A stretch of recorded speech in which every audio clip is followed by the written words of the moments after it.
Hi all, welcome to this class. I'm Nikki and I think most of you know me. So I presume all of you know what's written on the screen, which is dinosaurs. And it is also there in the Arabian channel and has a historic show in every evangelical channel and other scientific channels. What comes into your mind when I say the word dinosaur? Perhaps a Jurassic themed movie comes into our mind, or to others, and some of us teens. I mean me. I used to think that dinosaurs were unreal and they were fantasy creatures, but this is not the case. And in this Dinosaur Honor, I will explain and make you understand why they are real. Let's dig deep into the honor, shall we?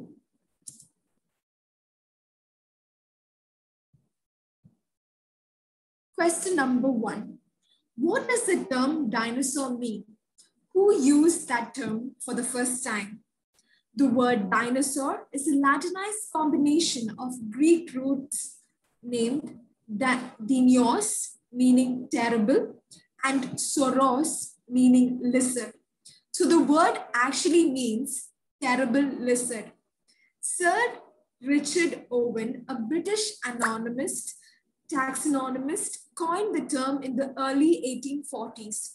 After determining that a set of fossil bones he studied, including those of Ignoron and Melanogasaurus, were not lizard, but something uniquely very different.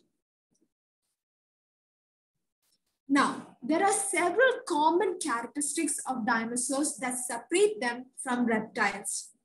The first one, they have terrestrial have upright posture as opposed to other most reptiles with offset limbs. A strong knee and an ankle joint and where a diapseps have two openings in the skull behind the eyes, with an additional hole on each side of the skull in front of the eyes, the unfrontable fenestrae, and a hole on each side of the lower jaw, the mandible fenestrae. Now, in these 4 terms that I explained now, I will be showing pictures later on. The second question, or what does the second question say? Discuss how scientists figure out how live dinosaurs may have looked like, considering that they may have had only a small number of bones, and should be on an evidence to base their reasoning on. Now, what is paleontology? Paleontology is a study of ancient life, from dinosaurs to prehistoric plants, mammals, fish, insects and fungi, and even microbes. Fossil evidence has seen in these pictures reveals how organisms changed over time and what our planet was like long ago. One of the first steps in the dinosaur reconstruction is a comparative anatomy. Because bones have been analogous features, functions, and articulation, pathologists can make first set of the assumption about this site. People like paleontologists may have made close investigation on bones and reveal signs of muscle attachment, which can further give shape to a dinosaur like this. In some classes, impressions of the skin and feathers can offer some clues to the external appearances. So now I'm going to discuss with you what the following terms are. Why is a Tyrannosaurus rex or a T-Rex considered to have been the king of the dinosaurs? In most Jurassic movies, the T-Rex is seen as the front cover of the posters. The Tyrannosaurus rex was a top predator consumer in its environment. Just as the lion is the king in its modern environment, so too the T-Rex and its likes were its king species. The T-Rex was particularly notable for its very large head jaws like this, which suggests significant biting power. They had very strong teeth. T-Rex is found to be the upper Cretaceous deposits in North America. These pictures are in America. Okay, so that's for the first of the third question. Now, 3B. What other dinosaurs are also considered to be dominant or the king species? Other Tyrannosaurus rex are also considered to be the king species in the kingdom, such as Albertosaurus and Tabosaurus. The various Carnosaurus, such as Allosaurus, which is this, and Archaeosaurus, sorry if I'm spelling it wrong, I'm trying my best, whose tracks can be seen in Texas. So this is also in America. Were also king species in their environment. Now, a little into their reproduction. Why did dinosaurs lay eggs? Many modern reptiles lay eggs, as modern birds, which according to evolutionists are related to the dinosaurs. Fossil dinosaur eggs have been found, offering evidence that at least some of the dinosaurs were egg layers. These two pictures over here are from China. This one is sauropod eggs on a display at Melbourne Museum in Australia. And these were found in hadron eggs on a display in the Beijing Museum of Natural Science in China. I searched about these sauropod eggs and China also has them. What types of skin did the dinosaurs likely have? Give species and examples of each kind. Below, these three pictures are fossil dinosaur skin. Don't they look like rocks? So from the left to the right, I'm reading. Hadrosaurus skin, which is displayed in Melbourne Museum in Australia. Admonstran skin, and this is the Admonstran skin and the Triceratops skin, which is displayed in the Houston Museum of Natural Science. Although much rarer than fossil bones, skin prints from dinosaurs have also been found in the fossil record. Many prints of highlights, bumpy skin, small or large non-overlapping scales have been found. Hadrosaurus have some of the best preservation of skin prints, showing non-overlapping bumpy scales, sometimes merely hexagonal shape, like this. Dinosaurs like Stegosaurus had bony plates on their skin. So I'm going to the next question. 3E. Now, the 3E is the classification of dinosaurs. Dinosaurs are classified into majorly two. Dinosaurs are generally divided into two groups: the ornithischians, the bird-hipped dinosaurs, and the saurians, lizard-hipped dinosaurs. These groups are distinguished primarily by their differences in the arrangement of their pelvic bones. This one. Each of these groups are further subdivided based on their common characteristics. The saurians are again divided into two. The beast-footed dinosaurs, the theropods, which are the T-Rex, and the sauromorphous lizard-form foot dinosaurs. The saurians are divided into theropods, such as Tyrannosaurus rex and Dentriolchus, which were primarily bivalve carnivores, and sauropodians lizard-foot dinosaurs, which are primarily bipedal and quadrupedal herbivores. The sauromorphs are further subdivided into categories, which I will show in a flowchart. The ornithischian dinosaurs are divided into three subgroups: the theropods, armed dinosaurs, including Ankylosaurus, which is this, and Stegosaurus, which is this, the Marshallopithecus, I didn't put the picture in, and Triceratops, Parasaurolophus, Pseudocyrus, Igdalan, Hypsiveran. Now, in which two groups are they divided? Again, I'm repeating this. Saurischians, dinosaurs are again classified into Saurischians and Orthognathians.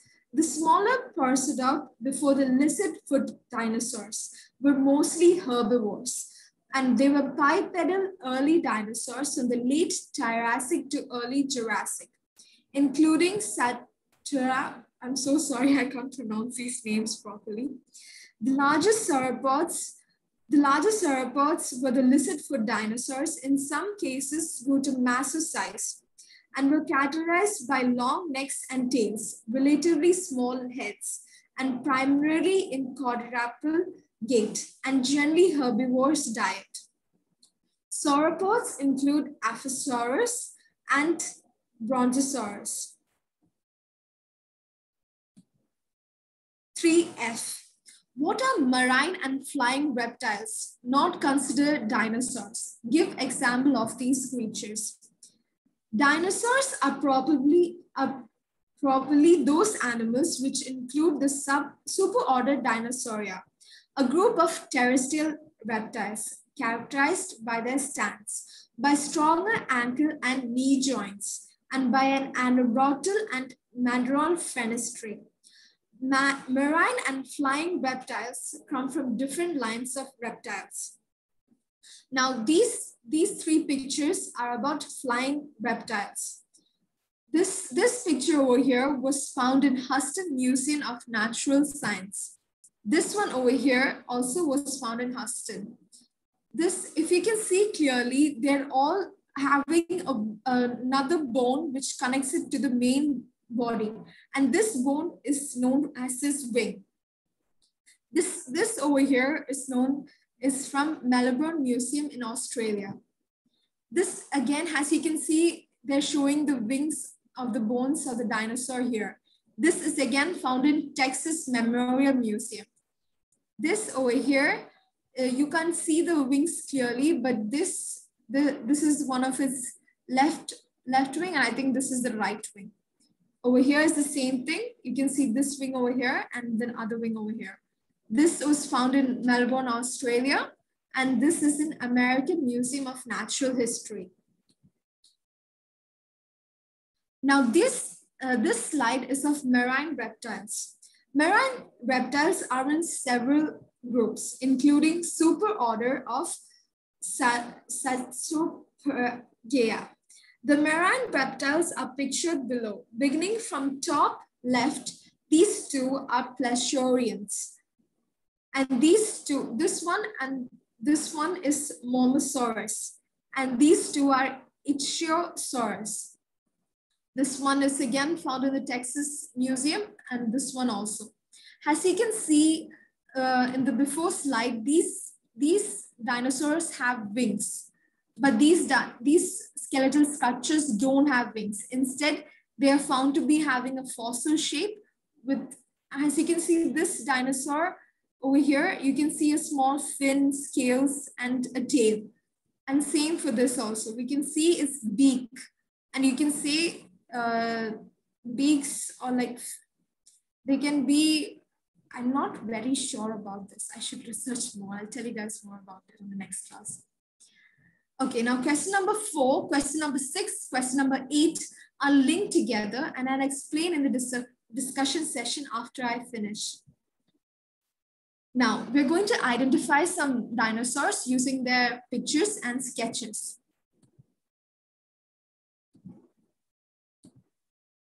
Sauropods. Sauropods means lizard-footed, are an inferior of Saurischian lizard-hipped dinosaurs. They have very long necks and a long tail, small head related to the rest of the body. And they have pillar-like legs. They are notable and enormous in sizes and attained by some of the species and group includes the largest of the animals. This over here is in the Kyrgyz Museum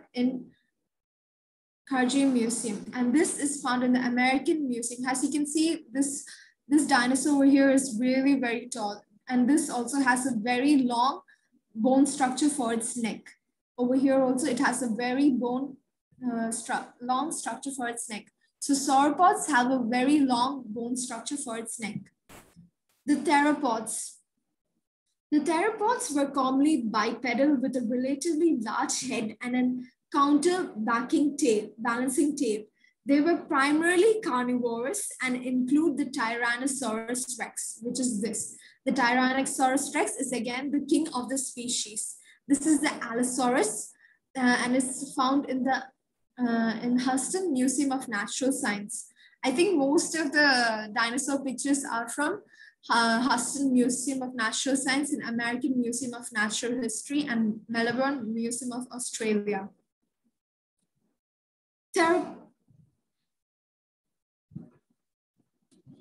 Cetropatians. Cetropatians were primarily quadruped, orthoceans, characterized by a bony frill at the back of the head. The bony frill is like this over here, characterized, and a horn on its face. So you can see this structure over here has a horn. Over here, you can notice a small horn over here. And over here also, you can notice that the beak or you can see the horn is over here. And over here, you can clearly see a horn over here. Again, these are from American museums. And this is from Australia. The Ankylosaurus. The Ankylosaurus are one of the characteristic forms of the Thyrophores, or armed dinosaurs. You can see they have armed skeletal features over here. They are low slung, had various armored plates on their backs and often club them together. Other theropods include Stegosaurus, which have bony plates on their backs and spikes on their tails. Plesiosaurians.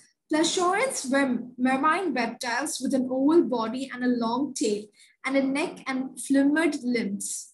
So you can see they have no wings or anything over here. Petrosaurus. Petrosaurs were flying marine reptiles with membrane wings, frequently with short or minimal tails, though not always and often with counterbalancing horns on their head.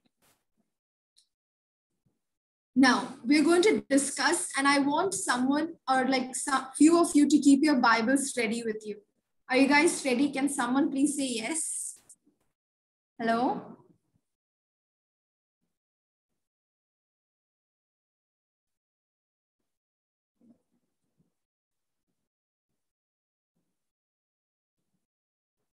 Yes. Okay. Can someone read from the Bible, Genesis 1, verse 20 to 25? And God said, okay, let the water teem with living creatures and let birds fly above the earth across the vault of the sky. So God created the great creatures of the sea and every liking thing with which the water teems and that moves about in it, according to their kinds, and every winged bird according to its kind. And God saw that it was good. God blessed them and said, be fruitful and increase in number and fill the water in the seas, and let the birds increase on the earth. And there was evening and there was morning, the fifth day. And God said, let the land produce living creatures according to their kinds, the livestock, the creatures that move along the ground, and the wild animals, with each according to its kind. And it was so. God made the wild animals according to their kinds, the livestock according to their kinds, and all the creatures that move along the ground according to their kinds. And God saw that it was good. So in this, we are going to see if we are creationist or evolutionist. I will show a short clip on the video. So give me a minute. a huge meteor hit the Earth.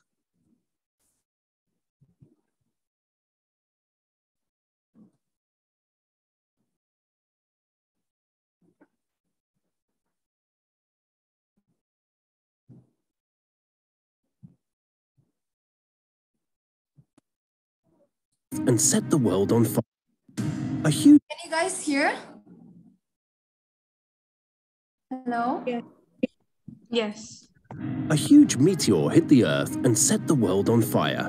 We all think that we know how dinosaurs became extinct, but since we weren't there to witness it, how do we really know?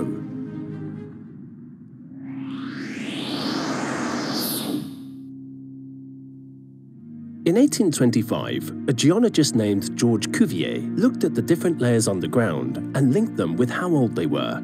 He noted something unusual. Dinosaur fossils didn't exist above a certain layer. This meant that at this point in Earth's history, dinosaurs ceased to exist. Over the next century, many scientists proposed different hypotheses. Disease, the Earth becoming either too hot or too cold, a supernova, conflict with other species. Climate records disproved some of these hypotheses, greater understanding of evolution disproved others, and fossil registry disproved most of them. This went on until, in the 1970s, only two theories remained: volcanoes or a meteor impact. The supporters of the volcanoes theory pointed towards the Deccan Traps in India, a series of eruptions that were spewing a massive amount of gases into the atmosphere around that time. But volcanoes alone couldn't explain such a sudden extinction. It would have been too slow. So researchers started looking for evidence of a meteor impact. By 1981, 36 different locations showed much higher concentrations of rare earth metals at the KPG boundary, evidence that supported the meteor hypothesis. That same year, a researcher working for a Mexican oil company proposed a site, located just north of Yucatan, as the candidate for the impact. It took over 10 years and several studies to confirm this. The most recent studies suggest that the meteor was the last straw that triggered a series of events. Wildfires, a mega tsunami, and tons of sulfur that were released into the atmosphere, darkening the skies and causing temperatures to drop drastically for months. Even the Deccan Traps were affected by this impact, releasing more gases. All this meant dinosaurs were unable to adapt and died. Well, maybe not all of them.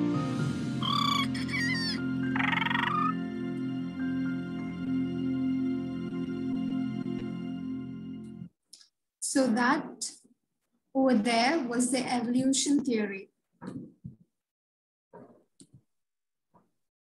But are we evolutionists or are we creationists? Can someone read Genesis 1 verse 1 or tell it by memory?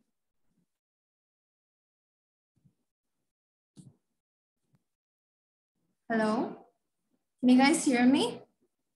In the beginning, God created the Heavens and the earth. That's correct. Now, so in the beginning, God created the heavens and the earth. So it is said that God created us, right? And God made earth and everything else. So we believe in creationism. What is the evidence that points to the death of the dinosaurs because of the flood? Can someone read Genesis 7 verse 4? Do you guys have your Bibles with you?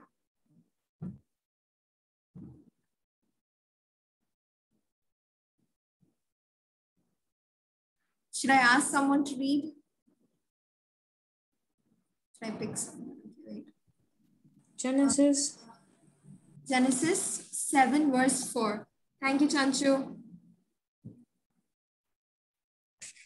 Genesis chapter 7 verse 4 says, "For yet seven days, and I will cause it to rain upon the earth 40 days and 40 nights, and every living substance that I have made will I destroy from off the face of the earth."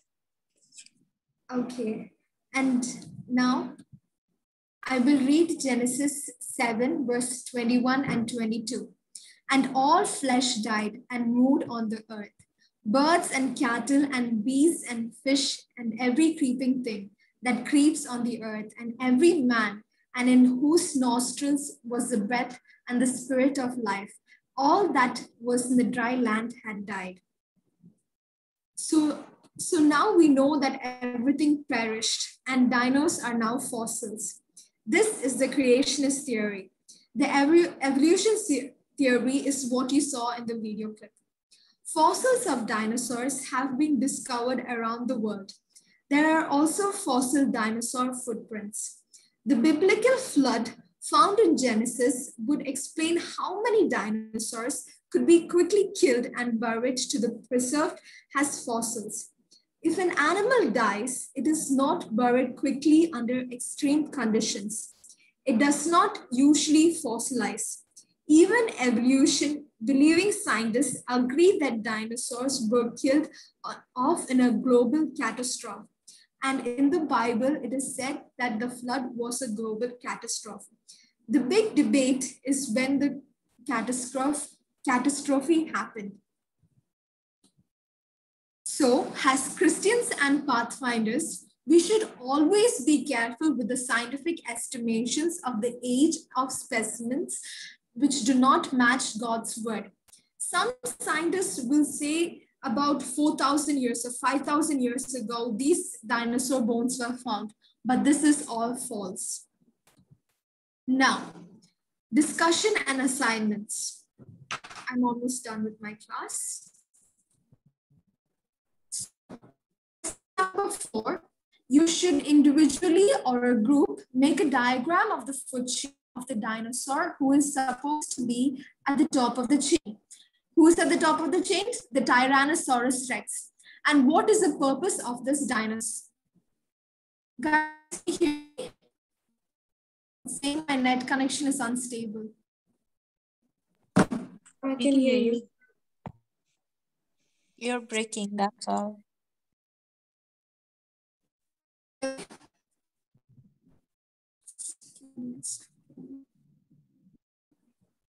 Am I clear now? Hello? No, not really. Am I still breaking? Okay.